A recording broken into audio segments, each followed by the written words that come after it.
मैंने कहा ओम कौन है? इसी को तो हम अल्लाह कहते हैं, फारसी बोलने वाले खुदा कहते हैं, अंग्रेजी बोलने वाले गॉड कहते हैं। सबसे पहले मनु ने ओम की इबादत की है। ओम एक है, अल्लाह है, एक है, उसका कोई शरीक नहीं है। जमीयत के मुखिया मौलाना अरशद मदनी के इसी विवादित बयान पर जब यूपी के मुख्यमंत्री भगवाधारी योगी आदित्यनाथ ने बोलना शुरू किया, कट्टरपंथियों के चेहरे लाल हो गए।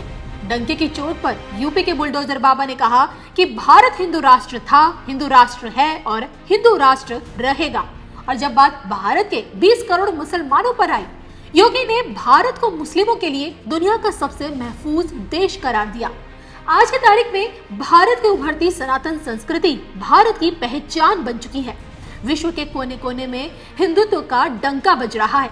इन सब के बीच मदरसों में योगी मॉडल को फिट करना, 3 तलाक के हटने के बाद यूनिफॉर्म सिविल कोड और जनसंख्या नियंत्रण कानून की मांग करना अब इस्लामिक कट्टरपंथियों की आंखों में खटक रहा है। ऐसे में क्या भारत के 20 करोड़ मुसलमानों का अस्तित्व खतरे में है?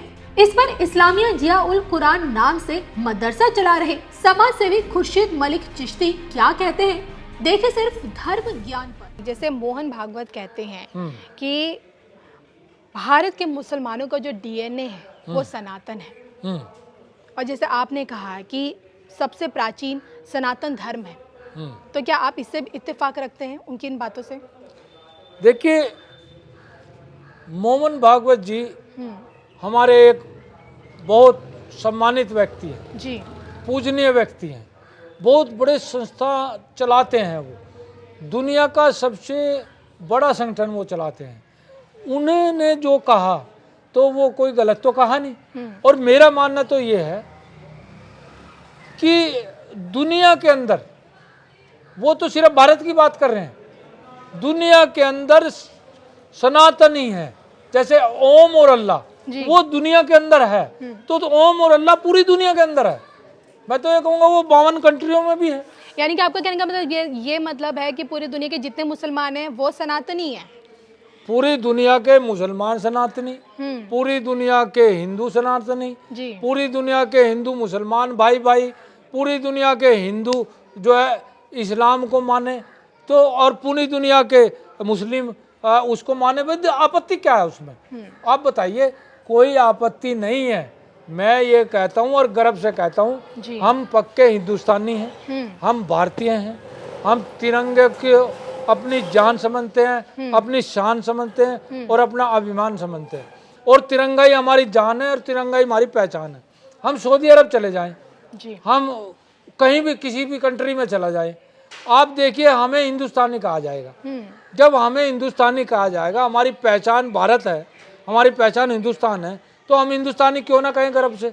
मैं तो ये कहता हूँ हम हिंदुस्तानी हैं, ये हमारे गर्व है और हमारे पहचान है और शान है, और हमारे यही पहचान है हर हिंदुस्तानी की, चाहे वो हिंदू है चाहे मुस्लिम है। यूपी के मुख्यमंत्री योगी आदित्यनाथ भी यही कहते हैं कि भारत हिंदू राष्ट्र था, है और आगे रहेगा। लेकिन समाज का जो बाकी जो लोग हैं, जो बाकी जो अलग अलग धर्म के लोग हैं, ईसाई लोग हैं, मुसलमान लोग हैं, वो भी तो मतलब भारत में ही है, तो उन्हें ऐसा लगता है कि कैसे हो सकता है, भले ही भारत हिंदू बहुल राष्ट्र है, हिंदू मतलब यहाँ पे 80% हिंदू रहते हैं, लेकिन मुसलमान भी तो रहते हैं, तो आप कैसे भारत को हिंदू राष्ट्र घोषित कैसे कर सकते हैं?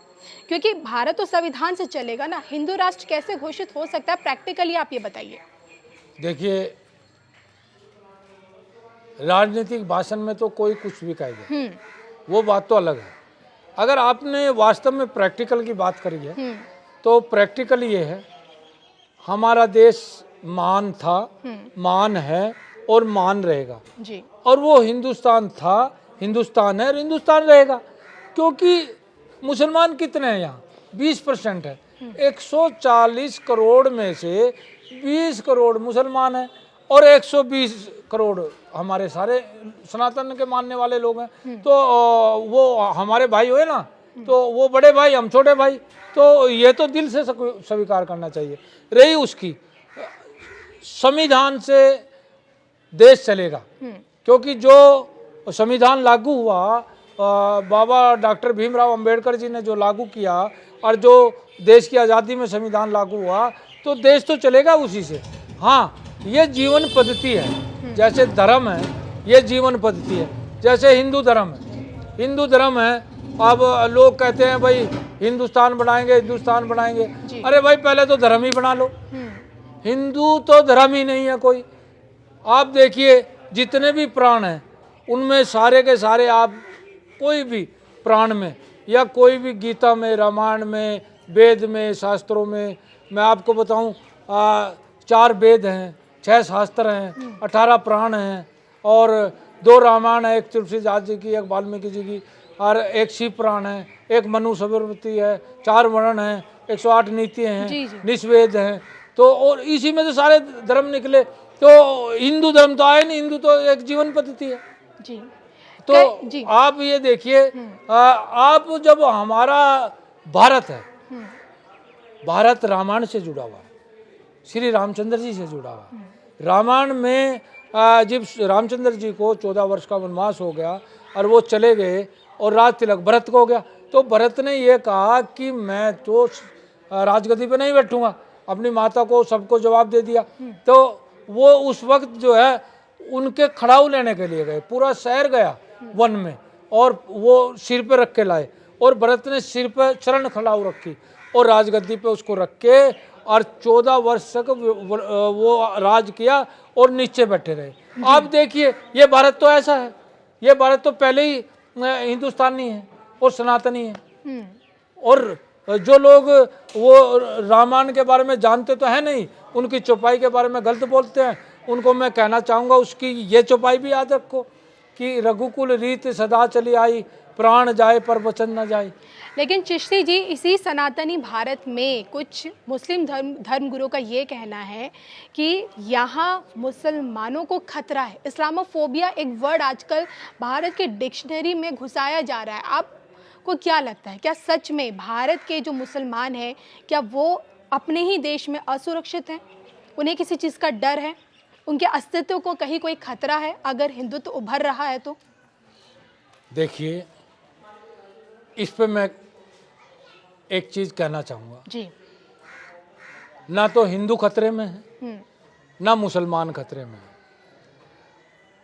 भारत में प्रधानमंत्री श्री नरेंद्र मोदी जी की सरकार में और उत्तर प्रदेश में श्री योगी जी की सरकार में ना तो हिंदू खतरे में है ना मुसलमान खतरे में।